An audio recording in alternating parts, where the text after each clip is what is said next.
Hey guys, I want to thank all of you for coming to watch this. This is my first time actually saying hi because of all this stuff. I just want to thank all of you for watching.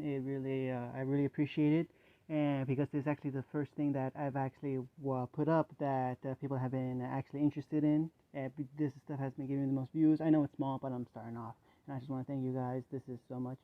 And now we shall go to the video. Was this hideout 2 miles to the north of the village of Nami, inside a steel warehouse, 2 stories in height, with the only windows being those on the second floor and the only light source into the large building.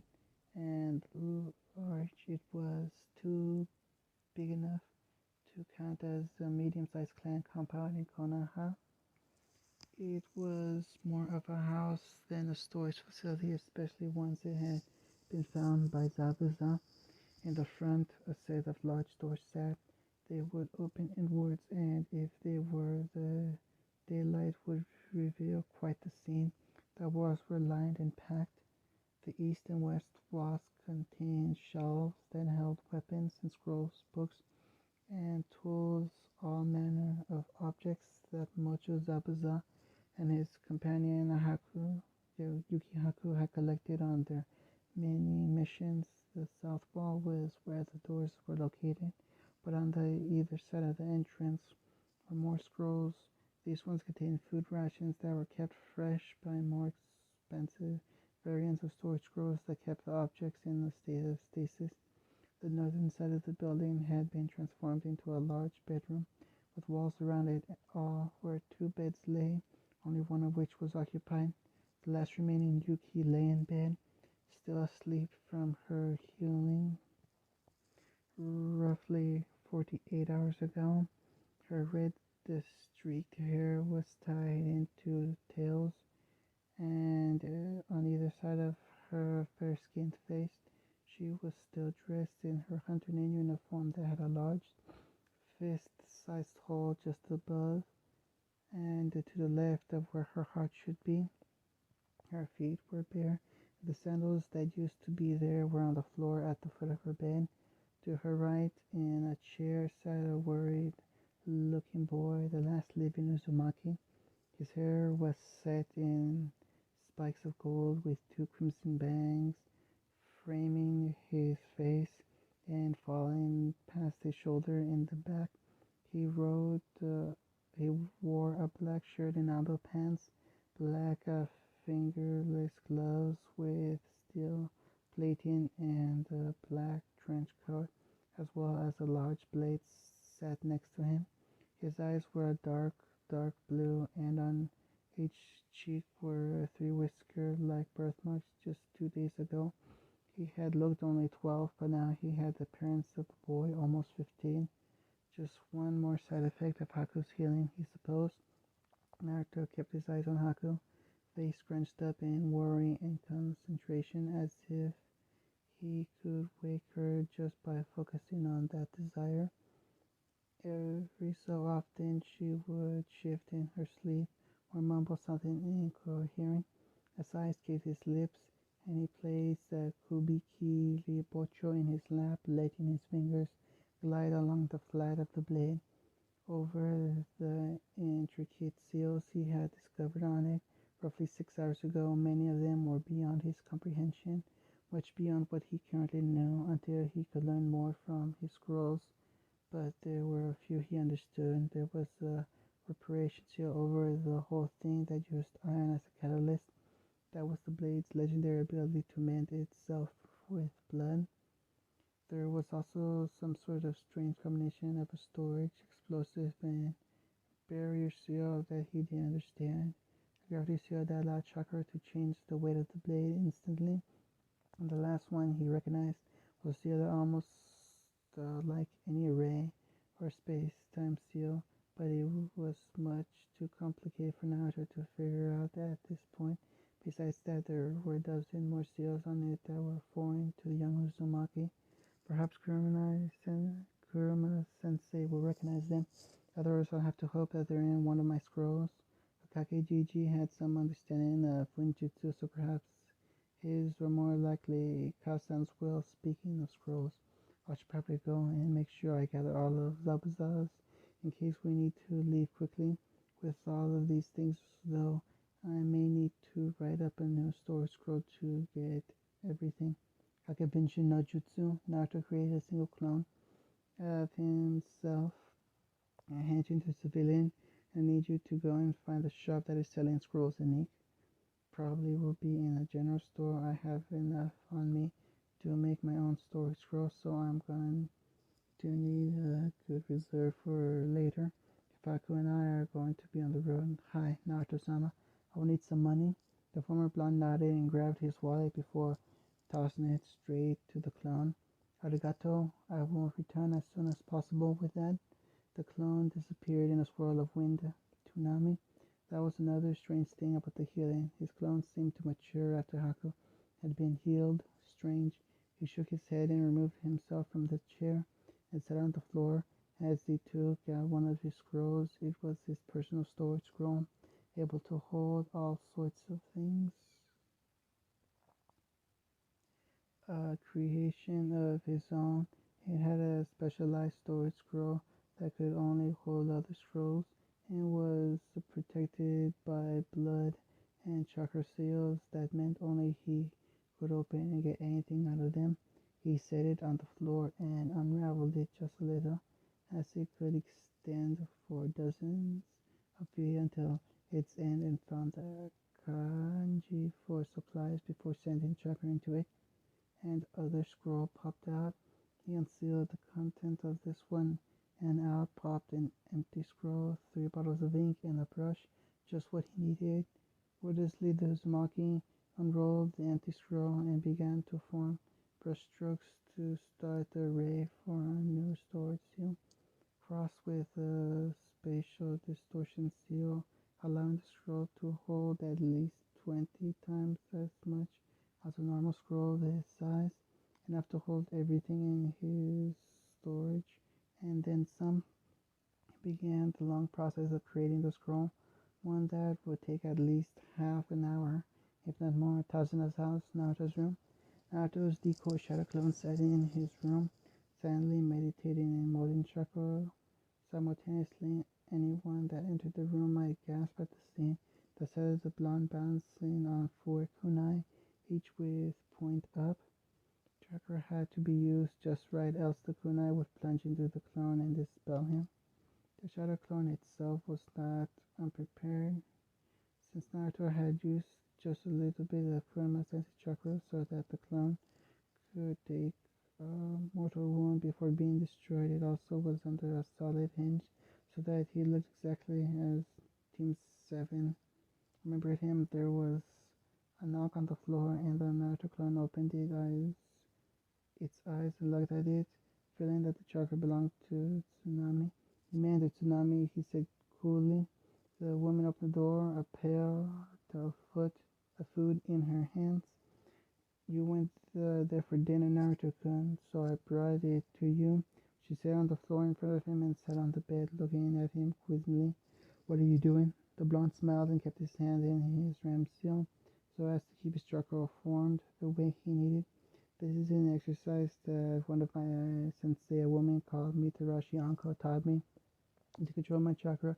It is very productive. See, by using chakra, I can keep bouncing on all 4 of these kunai simultaneously, but wrong flow of that energy, and one of them will stab me. She actually can do this on only one for an indefinite amount of time, only getting up when she wants to." Tsunami frowned. "That looks extremely dangerous. You shinobi are such risk takers. But the reason I came up here, Naruto, are you feeling quite alright?" The blonde sighed. "The truth is, it's my team. They've never much gotten along with me, and now I realize they don't care at all. Did you know that after the fight at the bridge, not a single one tried to find out if I was okay? I was uninjured, but still, they fawned over Sasuke, and Sakura offered Kakashi to mend his wound with her limited medical knowledge. But me, not even a Naruto. How are you feeling after watching Kakashi kill your only friend in the whole world?" From a single one. Sonic asked, "What do you mean?" The clown sighed. What you see is Zabuza was alone and wasn't alone in working for Gato. There, there were the demon brothers that worked for him, but we sent them off to Konoha for an interrogation. But he had an apprentice that dressed as a hunter nymph. Her name was Haku. I met her one day in the forest, and we started to get to know each other after something happened. I realized that she was so much like me, and we quickly became friends. But then at the battle, Kakashi tried to kill Zabuza, but Haku took the blow for him, a lethal blow. Tsunami got up and suddenly pulled Naruto off the Kuna and into a hug. Well, I ask you, do you want to talk about it, Naruto-kun? She whispered in his ears and continued to hug him, as only a mother knows how to hug a grieving child. Even if he was a clown, he shed a tear. I would like that, Tsunami-chan, he whispered back. Nami no Sato. Meanwhile, the other Naruto clone made his way through town in his own solid henge. He took the form of a man in his mind, in his mid-20s, in the clothes of a civilian. He had already been to a few shops and had to say things were strange. It seemed that the only thing shops were short on was food. They had just about everything else. It was just that not many people would buy it once they used all their money to buy food, since prices had been insanely high under Gato's regime. He also had hit two shops and bought all of their paper, brushes and ink, but the wallet was still pretty full. It was amazing how smart his boss was. All of those D-rings Kakashi sent them on really paid off, especially when Naruto I could use the hinge to buy things from the shops at regular price. Then he could save up all of his money, as well as the monthly stipend he got from being an orphan. Who knew that such an amount of money could be made in the year and a half that Naruto had known the Hinge no Jutsu? Regardless, he entered another shop, intent on browsing their wares when he caught notice of Sakura, Kakashi, and Sasuke in the same place. Curiously, he entered and stayed to the side, acting as if he was looking at the assortment of shuriken and kunai since he was in a Soul Shinobi shop of Nami. The other two had been shops that sold only scrolls. Sensei, what do you mean? Sakura asked of the masked Jonin. Simple, Sakura. It seems as if Naruto has drastically changed since the battle. Have you noticed it? He turned the page of his ever-present orange book.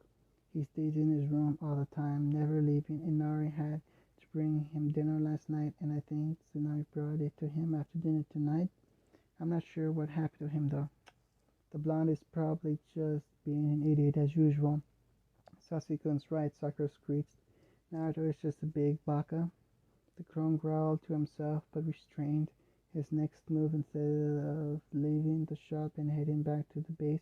Boss is going to want to know this, but I can't just dispel with these supplies, so I need to get there first and give them to him, and then dispel so he gets the memories.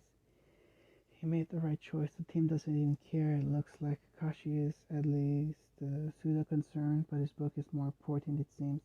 Sasuke and Sakura, it seems that Sasuke is arrogant, has only increased since he got the... And Sakura's the same fangirl as always. Though I know the boss wishes he could see what Hinata does to them if she ever heard them talk like that. The clone suddenly exited Nami no Sato and jumped through the trees to the warehouse, heading directly for his creator so that he could let him know what he heard. Warehouse later. Naruto grinned to himself as he eyed the scroll in satisfaction. It's finished. A great job, if I say so myself, and I do. He had just finished his storage scroll and stood up, making a familiar cross-hand seal, and got the tracker to perform one of his most useful techniques, but he heard a soft voice call out to him, Naruto-kun. Immediately he let go of his tracker and was at Haku's side at a speed that would make the yellow flash green with envy. He saw that her chocolate brown eyes had turned the same colors as his own, a very dark, dark blue that shone in the sea, like the sea. The Jinchuriki smiled softly to her. I'm here, Haku-chan. The girl smiled, shakingly back to him, reaching out and taking his hand in her own so that she could make sure he was real. Where are we? She asked, groggily, still weak from being brought back to life. We're in the base 2 miles north of Name no Zato. Zabuza told me that we should be safe here before Haku's eyes suddenly widened, and she looked around the room before her eyes fell upon the cleaver-like blade of Kubikiri Bocho and gasped, Zabuza-sama, I couldn't save him. Naruto saw tears gathering in her large eyes, and his heart clenched in pain, hating to see her cry, so he acted on instinct. The boy lightly touched the Haku's cheek, and she looked at him, saw his soft smile to her. He did die, but his last words to me, Haku, as he lay dying after killing all of the bandits of Gatos, was that he was proud of his daughter, proud of you, Haku-chan. Nani? She asked in disbelief. Zabuza, as he was bleeding to death, told me that he had always thought of you as his daughter, that you made him very proud. Haku's tears finally split, and she quickly sobbed, so Naruto wrapped her in a hug.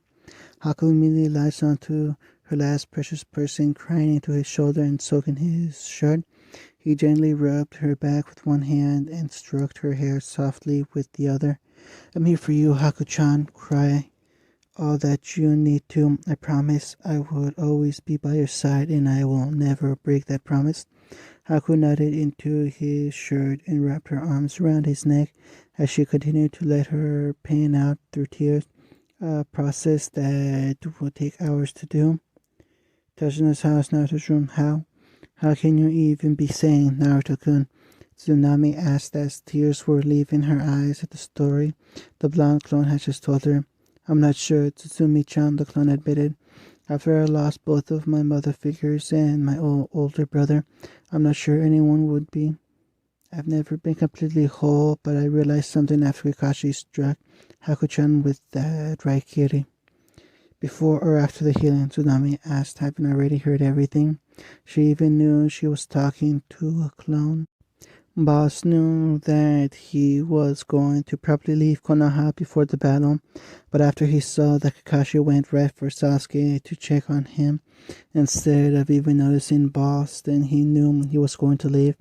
I'm only telling you, Tsunami-chan, it's because the boss trusts you implicitly. You can tell any of the Konohanin, and Boss wants you to tell Nami.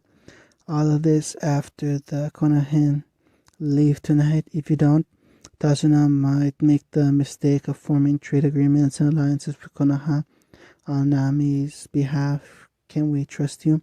The woman bit her lip and thought before nodding. Of course you can. You saved Naruto and I from those bandits, and of the Konoha shinobi, you've been the only one that anyone in this house likes. I would do it for you. She leaned forward and kissed the clone's cheek. Naruto Ototo. Later that night, Tazuna's bridge. Team 7 stood on the bridge with Tazuna and Tsunami and Inari. But Naruto and all of Nami gathered to look at them. We really must thank you once more for helping us, Kakashi, Sakura, Sasuke, and Naruto. Tazuna spoke while holding his ever-present sake bottle. Without you, I don't think we could ever have beaten Gato. The blonde of the group smiled a little wide. Of course, Tazuna, you guys are in need, so I had to help. Tazuna matched his grin, a contagious smile that soon spread across the population of Nami. It was nothing, Tazuna-san, Kakashi said lazily while still reading his Icha. Really nothing at all. Was Sasuke's response, and Sakura sighed dreamily at Sasuke-kun's coolness. We must be going now, though, Kakashi said with an eye smile, and disappeared in a burst of speed down the bridge, followed by his 2 students and a clone. Tazuna suddenly face-palmed. We haven't even named the bridge yet. People in the crowd started to yell out suggestions until Tsunami smiled to herself and gave her own. How about the Great Naruto Bridge? And that was the name that stuck.